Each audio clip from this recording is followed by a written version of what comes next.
Okay, so I think that session 4B was very productive, and so this is session 4C. So we're just going to do a little bit of a wrap up here. I just want to say, Jules, that was fantastic. I think that was really great what you did. Yeah, and it'll get better and better. So sometimes when spirit comes through, they'll come through at different ages. So they might come through as a 40-year-old man, and that might have been that person that was in the prime of their life at that age, at 40, and then they might have died when they were, say, 70 or 80, and they might have died of cancer but lost a lot of weight and, not look great when they passed away.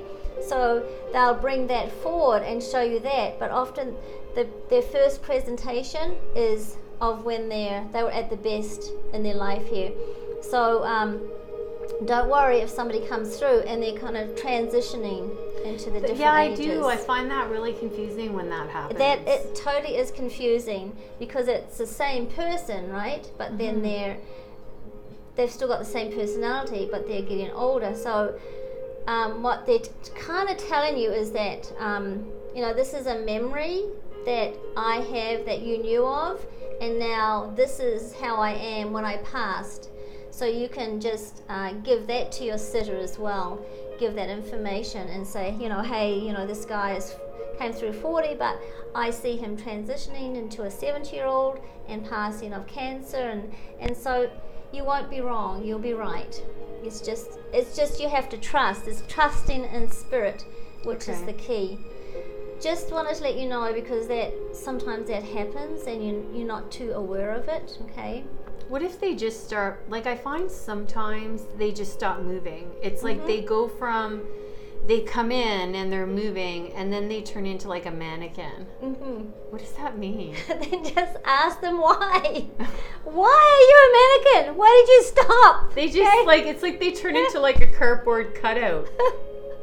I would just say to them, hey, stop being a cardboard cutout, right? And smarten up and talk to me. Really? Bring your energy in. Okay. Yeah. Because you have the power, like we were talking about in the last session. You have the power. Yeah. Yeah. And they like to have fun too. Don't think they don't, right? Sometimes you might get somebody in who gives you nothing because they want you to guess, right? But you don't want to guess. You want to get the information. I know. So it's like it's hard enough to come through. Why do they have to make it more difficult? Because that's the personality of that spirit person. They were like that when they were here. So they're not going to change when they're in spirit. They are enlightened, but their personality comes through so you can recognize them. Got it. Yeah. There's a lot to learn, and as I said before, learning it is by doing it, right? And you definitely are doing it, and so that's great. Yeah. Okay. So, so this will be your homework. Okay. Yeah. The 3 names. Now I have to come up with 3 dead people. Okay. Thank you very much for looking at this video, and I guess that's it for tonight, hey? Yeah. Yeah. Okay. All right. We'll see you next week, guys. Okay. Bye. Or in a couple weeks.